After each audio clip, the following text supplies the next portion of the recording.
everyone, and welcome to today's episode. We're going to be talking about The Bandit's Redemption by KyLee Woodley. So, this one is a historical romance. It's a Western set in the late 1800s, and it fits within the Christian fiction category. And it's also the first book in KyLee's Outlaw Heart series, and book two is already out, and the third book is releasing in 2026. So, why did I want to read this one? Well, I pre ordered the book when I heard it was available. I first met KyLee when she and Darcy started the Historical Bookworm podcast. That was back in 2021. And so I was very excited to hear that her debut book was coming. And it sat in my TBR list for too long. It was very close to the top, and then things kept coming along. But let me tell you, it was definitely worth the wait and definitely worth reading. And I'm about to tell you why.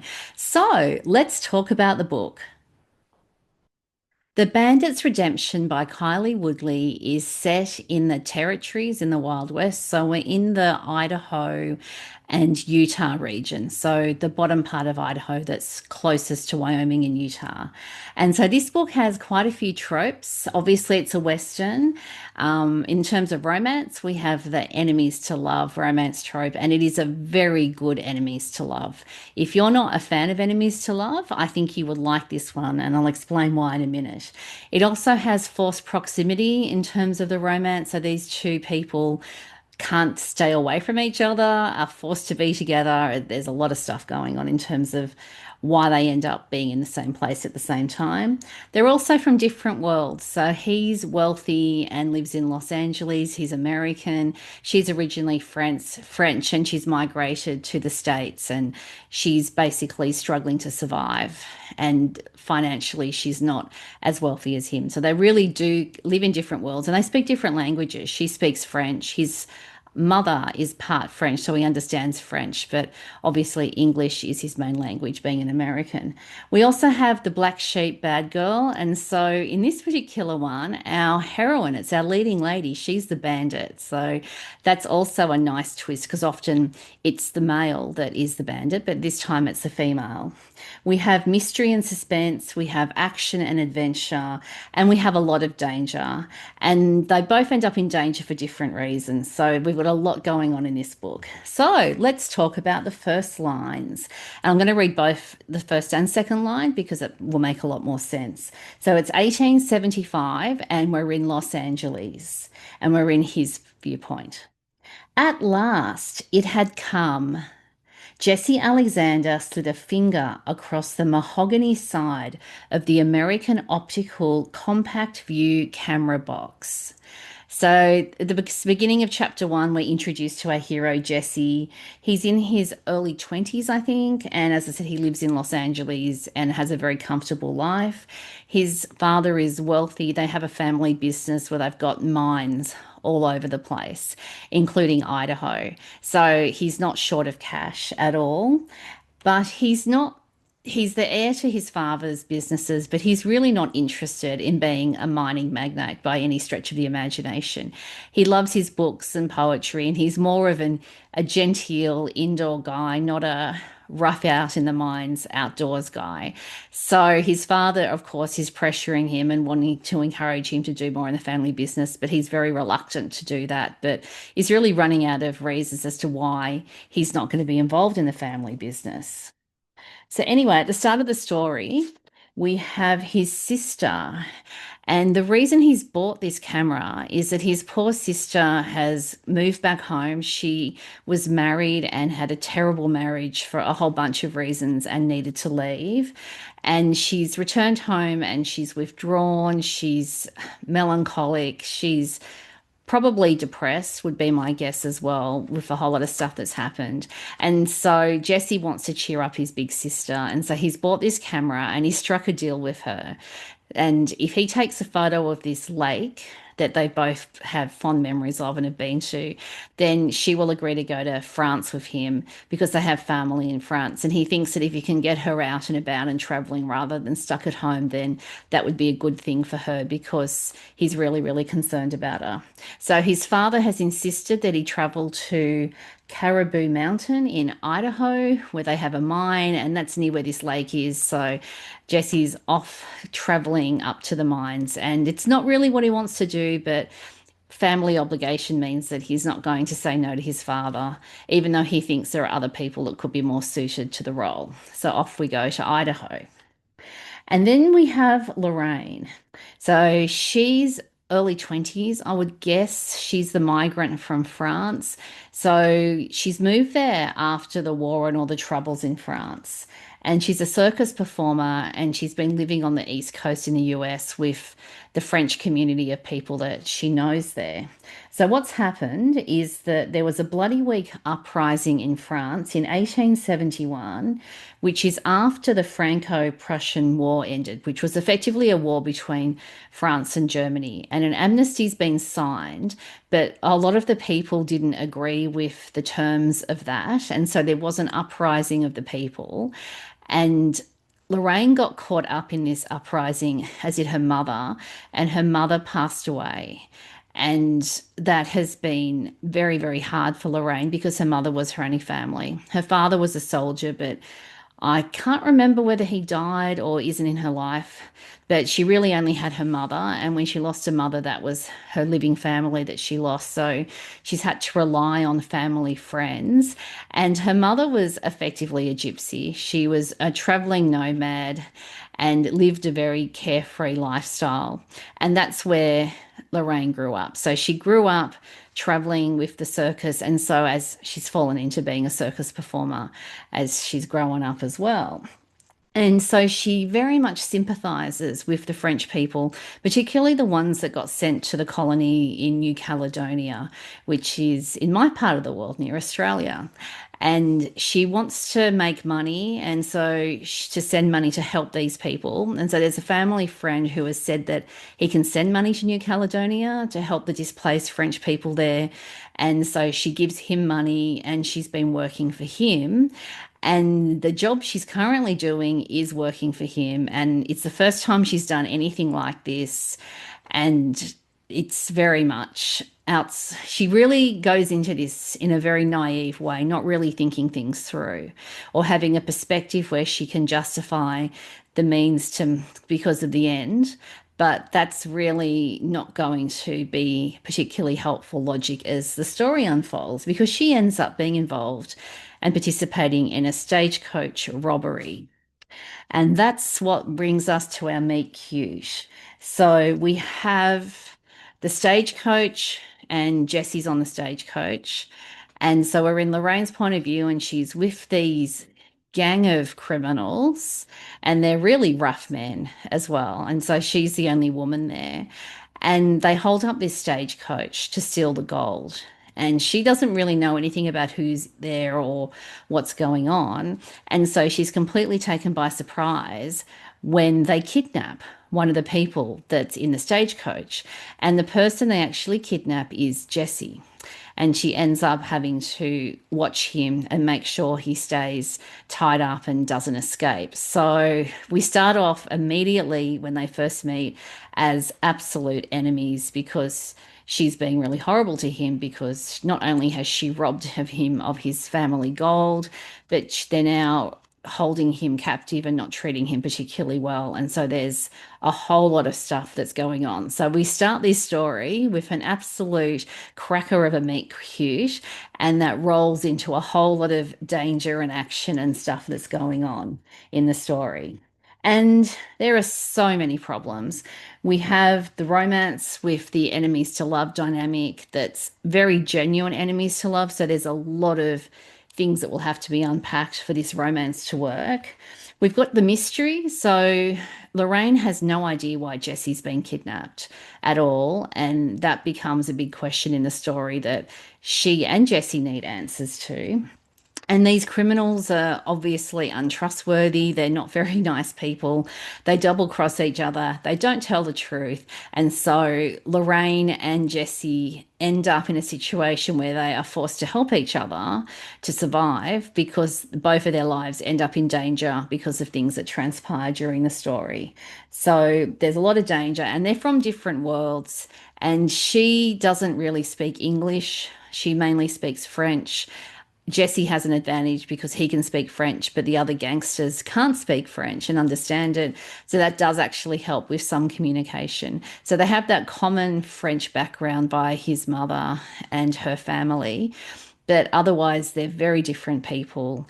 And it's a very tricky situation with a lot of stuff going on. And just when you think has resolved in the story, something else goes wrong. And it keeps all the dominoes keep falling on each other and it gets worse and worse and worse.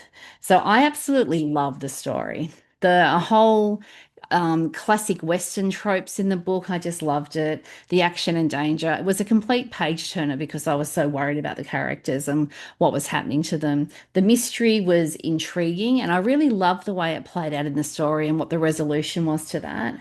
And Jesse, he was just delightful. He was a really the reluctant hero. He didn't want to be captured and put in this situation, but he did rise to the occasion and he was stronger and more capable than he probably gave himself credit for. And he was just an amazing, good hero who was prepared to and probably give Lorraine the benefit of the doubt is probably the wrong way to describe it, but he was prepared to see her as another human being who had worth and was valuable because she was a person, rather than treating her like she was a piece of garbage because she was hanging out with this band of criminals and was getting herself into a whole lot of trouble. And Lorraine was a very complex person, a very layered character. There was a lot in her backstory that really mattered for what was going on in the story. And she'd had a hard life. She'd dealt with so much grief and loss. Jesse had lost his mother earlier in his life as well. So they had that commonality, but she'd pretty much lost everything and ended up in a situation where the people that she thought she could trust and who she thought would look out for her weren't necessarily doing a very good job at looking out for her and taking care of her. So she had to rely on her wits and try and survive. And that made it hard for her to trust people as well. And she had some hard lessons to learn in the story about a whole lot of stuff, and I'm not going to say any more because I don't want to give away any spoilers. But Jessie really challenged her to think about why did she do the stagecoach robbery? What is she doing with these people? And what's motivating her? And why is that important? And was the risk of what she's risking by doing all this, was it worth it? And I really loved how that all played out in the story and how we got to see Lorraine really having to look at her life and look at her choices and and really take accountability for what was actually happening and realizing that she hadn't made some good decisions and that there were some pretty big consequences that were going to play out from that. And I just love the side characters. They were fascinating. I hope a couple of them will pop up in future books as well, because they were very intriguing. And the French history, I was not aware of a lot of the history. And so that was really interesting to experience that through Lorraine's point of view as well. And so I would describe this one as having relevant faith elements that were very organic to the story. And trust, redemption, and forgiveness were big themes that were addressed. And Lorraine really had some conscience issues that she needed to work through because she did believe in God and had made a pretty big decision that was not going to be helpful for her faith. And stealing from Jesse's family, there had to be consequences to that she had to take responsibility for and work through. And I really appreciated how that played out in the story. And the robbery and the kidnapping for Jessie as well, there was just so much to unpack. And it was just such a pleasure to read and to see how all this drama was going to get sorted out and resolved in the story and how these two could actually get to a romantic happily ever after. And my favorite book quote in the story is this one: "We don't gain healing from others. It's inside, in time, with God." Now, this is actually Lorraine speaking to Jessie. She's the one that said this, which was very interesting. And at this point in the story, that really did surprise Jessie, because who would have thought that he'd be captured by a bandit who believed in God and was wrestling with some pretty big stuff. So I really liked how they both opened up to each other when it came to faith matters and a lot of really important stuff, and did talk to each other despite the really difficult circumstances that they were experiencing and the stressful, dangerous situations that they were in as well. Now, in terms of the impact on me, this book was a page turner. It was a fast read. I kept turning the page because I was worried about the characters and wanted to make sure they were okay and see what happens next. And the mystery was intriguing as well. And so that really kept me hooked into the story, wanting to know why all this stuff was happening. And I wanted to see the romance play out, and I wanted the enemies to love trope to come to its conclusion. So we go from the enemies into a friend, kind of friend stage, and then we go into the more than friend stage, but not obviously until later in the story when they really needed to do things and sacrifice things to prove that they did actually genuinely care for each other as well. And I'm not saying any more because I don't want to give away spoilers. And Lorena had such a hard life, and it was really interesting to travel with her and to be in her head and to experience life through her eyes as well, which was very different to Jesse's world, which was a bit more privileged than hers. But at the same time, he was very down to earth. He wasn't a snob. He didn't look down on her because of her social situation. Obviously, he was pretty irritated that she had done what she did in terms of robbing him and kidnapping him, but she didn't actually judge him for her station in life. And I really liked that as well. And he was prepared to be fair and reasonable. And he was a good, decent person and definitely hero material. In summary, I would recommend The Bandit's Redemption to readers who like historical romance that are westerns that are set in the Wild West, to readers who like the enemies to love romance trope where you've got some very strong, genuine circumstantial reasons for why the two of them are enemies and they can't just meet and everything just goes smoothly. There's a lot of stuff that has to be worked through.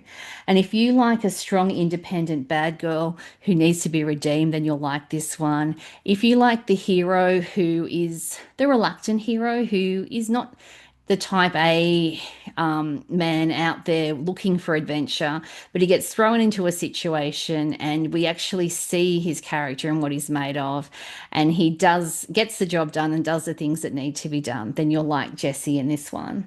If you like your historical romance that has danger, mystery, and action-packed suspense story elements, then you'll like this one. And if you like the solid faith threads in the story where both characters have a spiritual arc and they're dealing with some pretty big stuff and unpacking emotional baggage from the past relating to trust, redemption, and forgiveness themes, then you'll like this one. Thanks for joining me today. Does The Bandit's Redemption sound like a book that you'd like to read?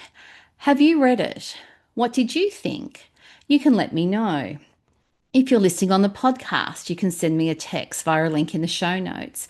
If you're watching on YouTube, you can like the episode and leave a comment at YouTube. You can also email me via my website. There's a contact form there at narelleatkins.com. And please subscribe at your favorite podcasting app or subscribe at YouTube if you've enjoyed listening to this episode, and then you'll get a notification of when I drop a new episode. And if you've enjoyed this episode, please share the link with a friend, especially a friend who likes historical Western romances or who you think would enjoy KyLee Woodley's books. Thanks for tuning in and see you next time.